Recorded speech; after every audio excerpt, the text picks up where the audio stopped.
A big hello to you on lcpioneers.com live, presented by PioStream.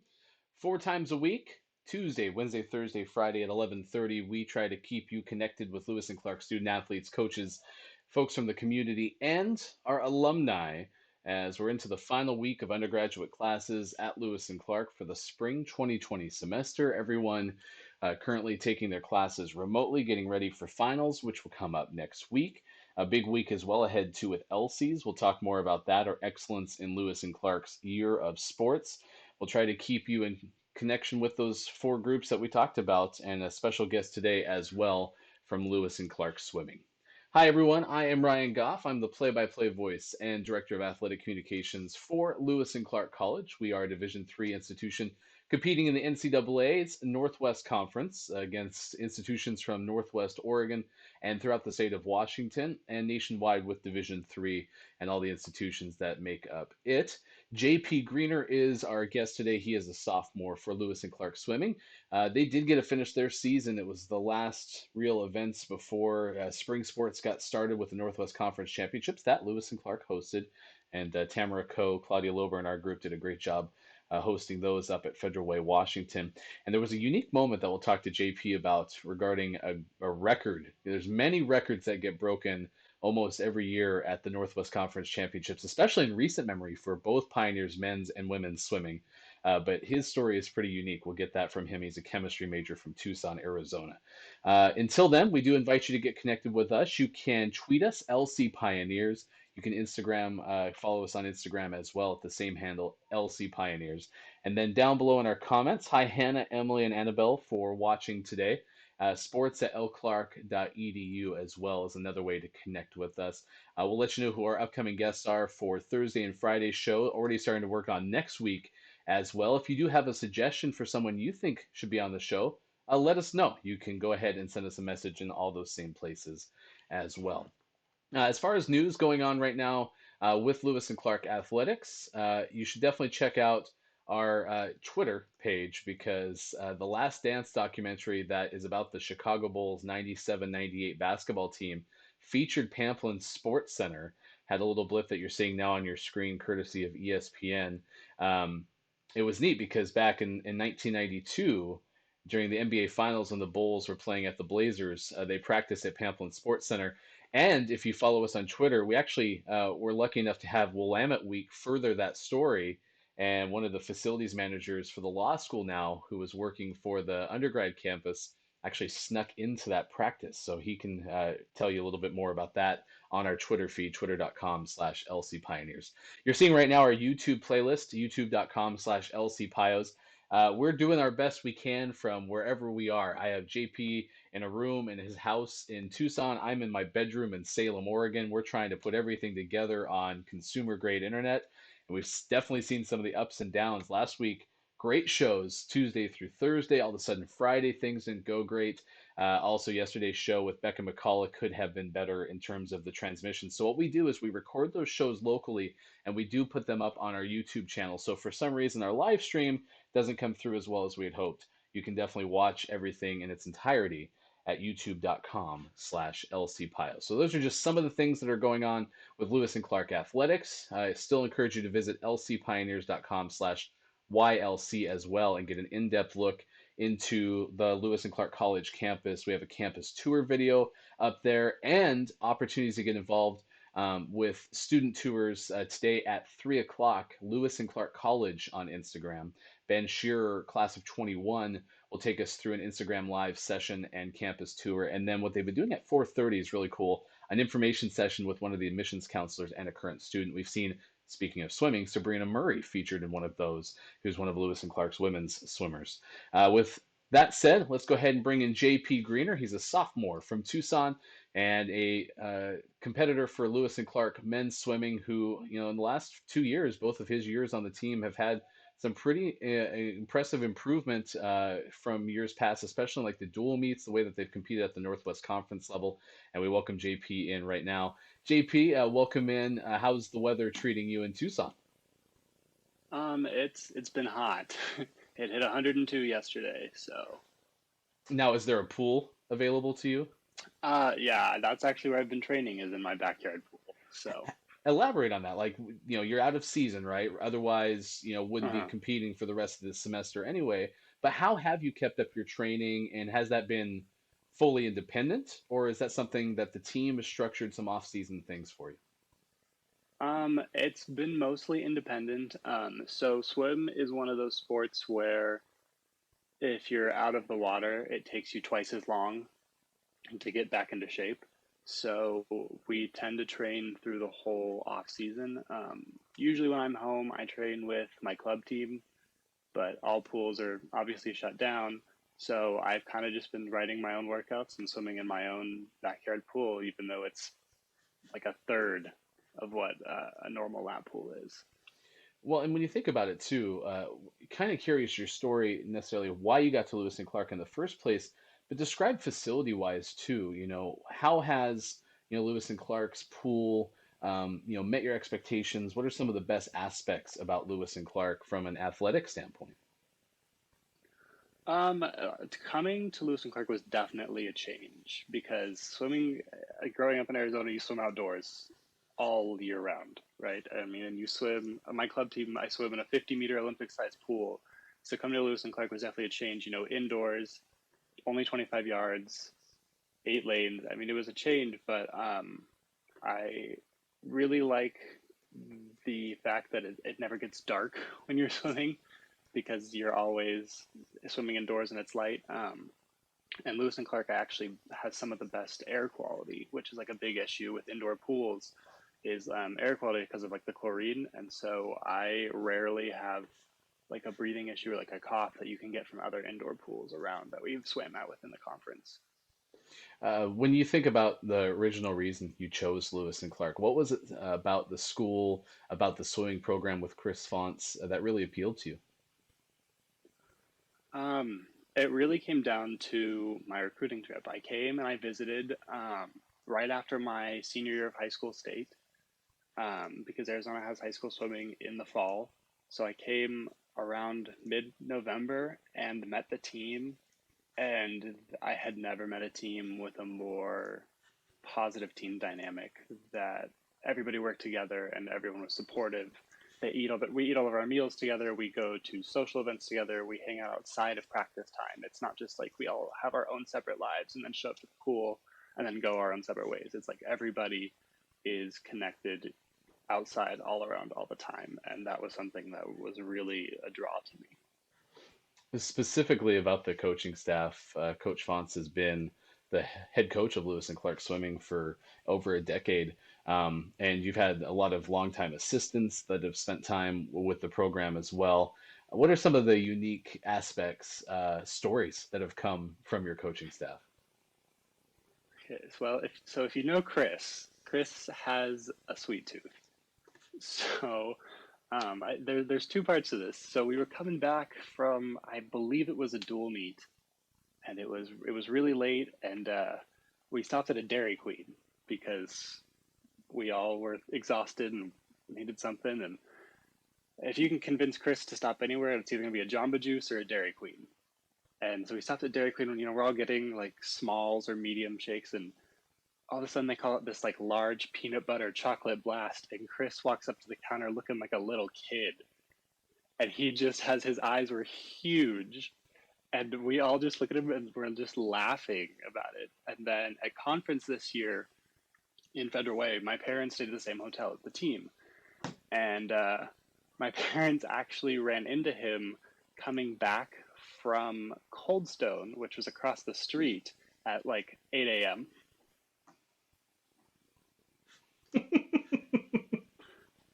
So Chris is if there's anything you can get Chris to do, it's eat sweets.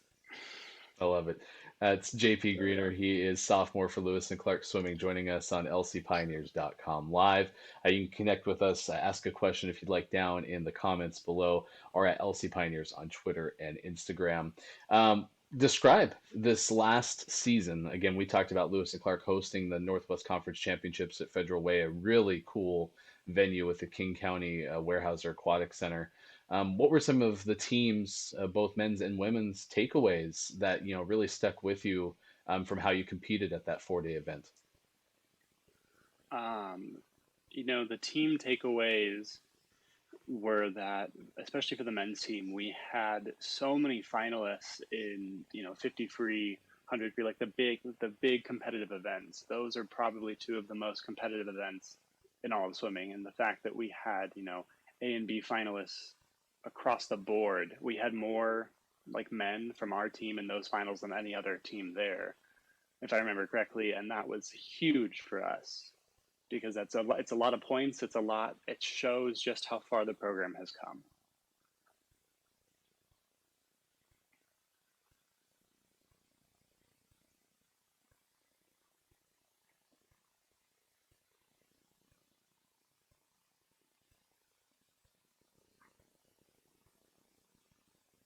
Um, I think personally for me, it's that I I had this kind of quote that I lived by this year, and it really helped. And it was, individually we are a drop, but together we're an ocean.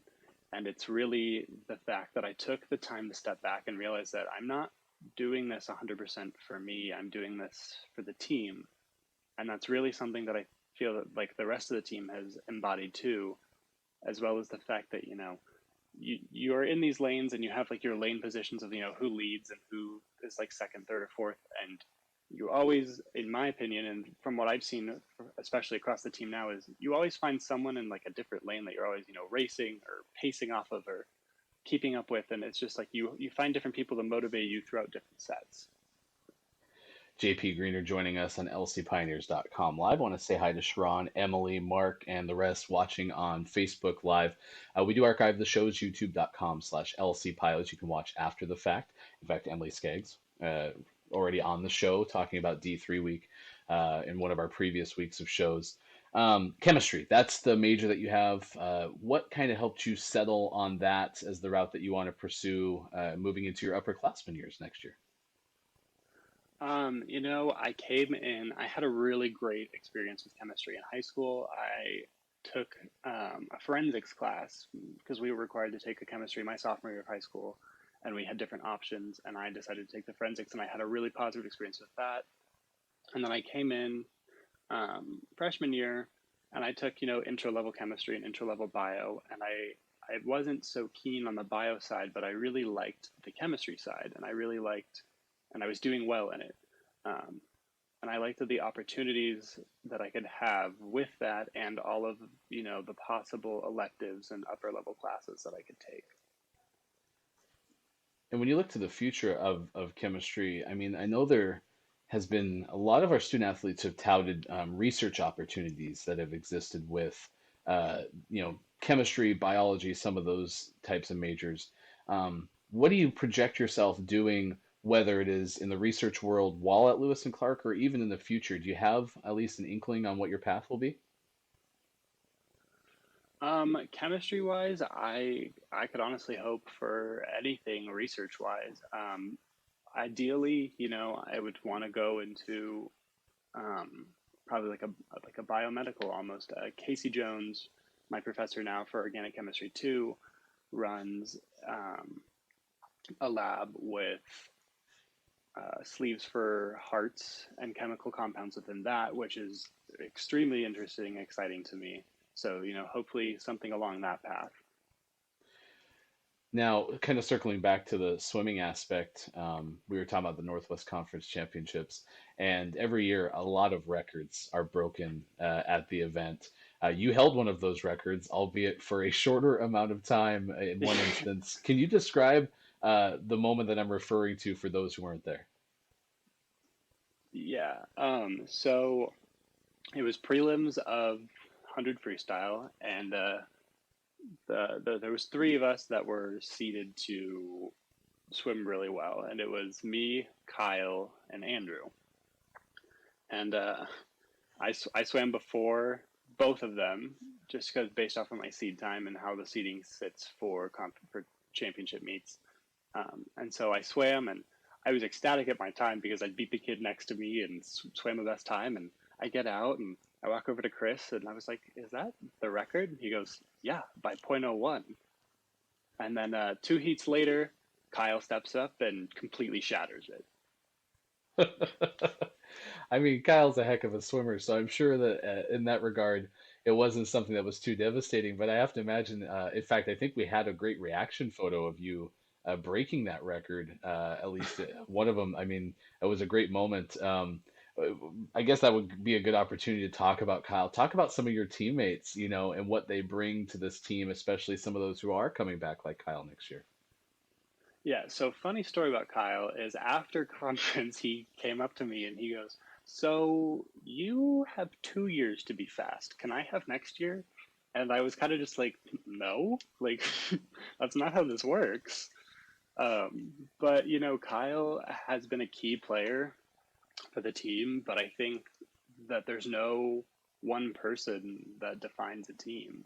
I mean, it's the combined efforts of all of this. Like no one person makes a team. Even if you have someone who is fast in setting all these records, they can be fast in setting all these records, but it doesn't mean that they make the team. And one person alone can't do what everybody as a collective effort can. Um, so I mean, a lot of our returners bring that speed level, but they also bring a motivation and a desire to get better and faster and build a team. And depth is really what wins meets. It's not because you can have one kid that's going to win everything, but if you have seven kids who are getting second through eighth, that's what's going to win a team. Well, in this year, seven men's records were broken at Northwest Conference Championships. You and your teammates did break the 400 medley school record, so that name will be getting up on the board. Did you have a chance to do the record board reset before everyone had to leave campus for the coronavirus pandemic? No, not this year. Chris had ordered them, but I mean, last year when I was on a couple relay records, we got that opportunity. So, I mean, I was sad that that didn't happen this year, but a tradition that I actually brought to the team from my high school was that seniors, if you've broken a record in your 4 years, you got a broken vinyl, like a vinyl record that had been broken and labeled that it was your broken record. So I was able to still do that and deliver it to our seniors that were leaving that had broken a record over their past 4 years.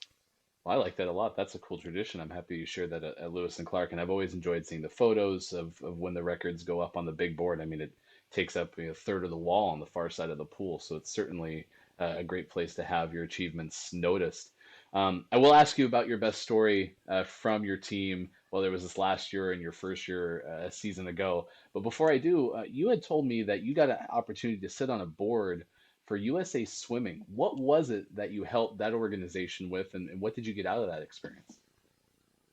Yeah, so ever since my sophomore year of high school, um, I have sat on the Rules and Regulations Committee for USA Swimming. So what that was is I was an athlete rep to that committee. So what we did was we overviewed rule changes and rule proposals, mostly on like a logistical side, not really like stroke technique or anything like that, because that is regulated by the International Federation.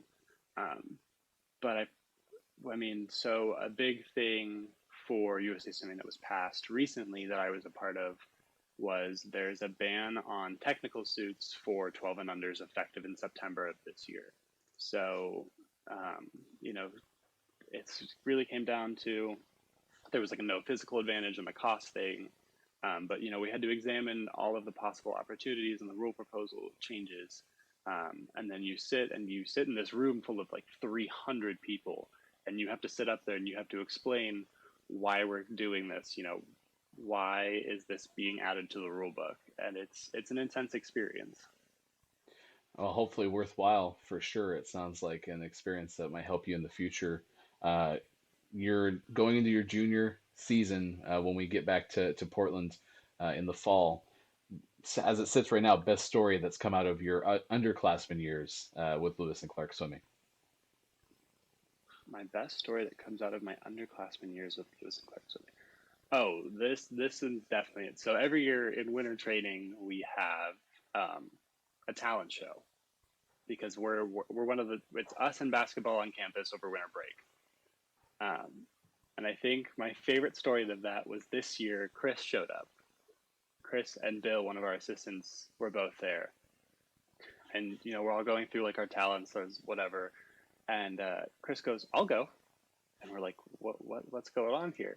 And he gets up there and he goes, no photos, no videos, so no one has any of that. But he did this thing with his hands that sounded like a horse was galloping, and just all of us sat there like astonished. We were like, what is this? Where did this come from? Because like if you know Chris, he's like quiet and reserved and very professional most of the time, but he got up there and it was just like another one of the teammates.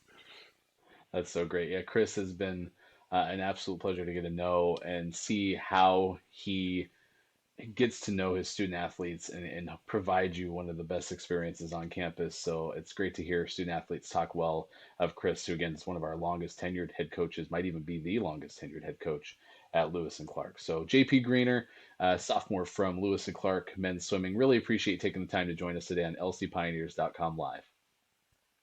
Of course, thank you.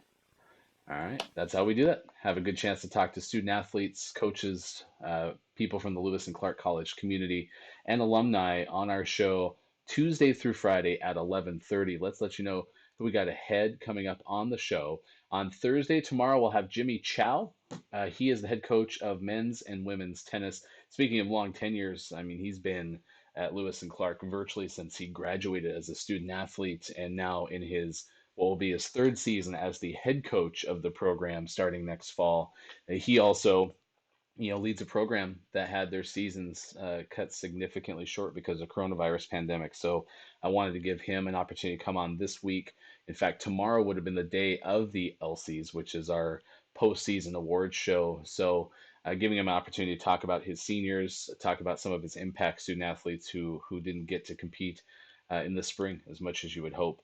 And then May 1st on Friday, Jacob Bell, who's an alumnus, just class of 2019, so a very recent alumnus, but he's been doing some cool work in the political realm. So excited to talk to him about all that he's been up to. But speaking of LCs, we will be doing as much as we can in a virtual manner for the Excellence in Lewis and Clark's Euro Sports Awards starting next week. We pushed it in the finals week because we wanted to make sure that we had everyone through. The reason the LCs is put on April 30th is that's the last day of classes. So tomorrow everyone's done on the undergraduate campus, and so that's a perfect time to have a big old awards show. I mean, we're talking uh, visuals, usually a full food platter, buffet, dessert at a minimum. Everyone gets dressed up, photo booth, everyone walks the orange carpet. It's a really cool event for Lewis and Clark student athletes, kind of wrap everything up. And last year we had it on the final day of classes, and it was superb. Given the fact that we can't host it in person, we wanted to have some content ready for finals week. So be sure to follow us on Instagram, LC Pioneers. We'll be doing a lot of our information sharing there starting next week. So be sure to check that out. Gonna miss the LCs this year, but excited to hopefully have it everything back into place starting next fall and into the spring 2021 season when we finally get to have all these great athletes back out and competing. Mentioned it in the beginning, 3 o'clock today, Lewis and Clark College on Instagram. You can join them for a campus tour with Ben Shearer. He is a class of 2021 student at Lewis and Clark.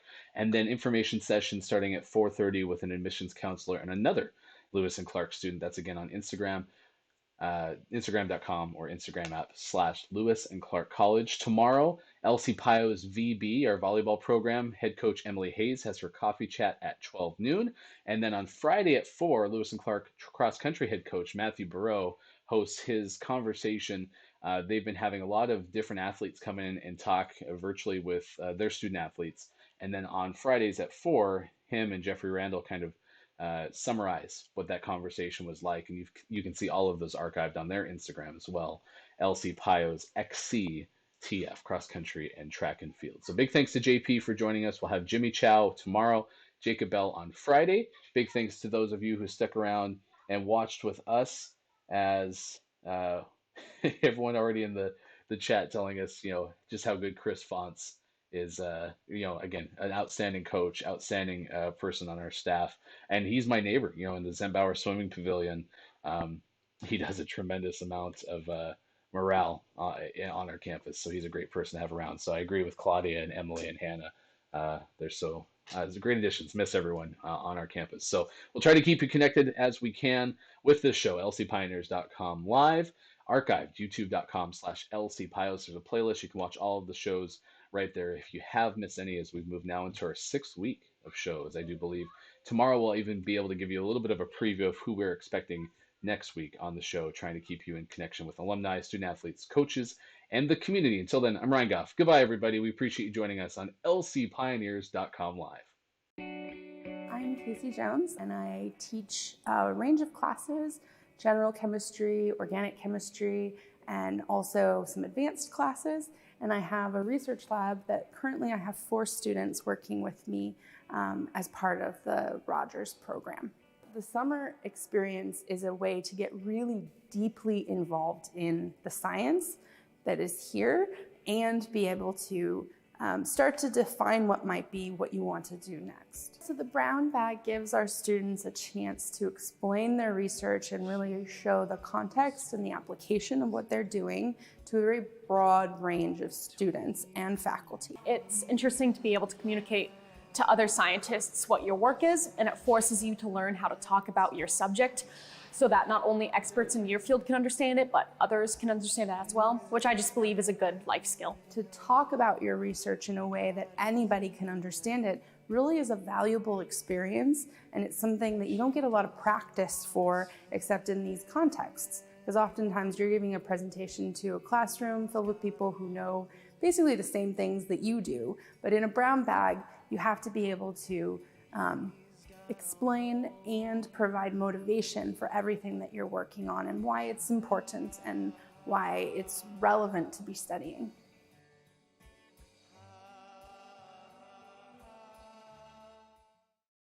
Hi, I'm Nick Lombardi.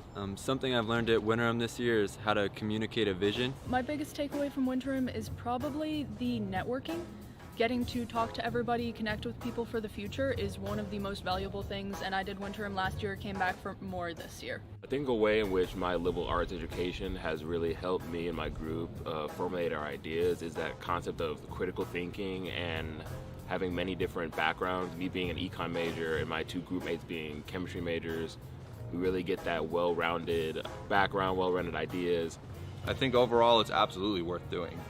You find yourself not only being more prepared for, say, this next semester, on top of being more prepared for life in general.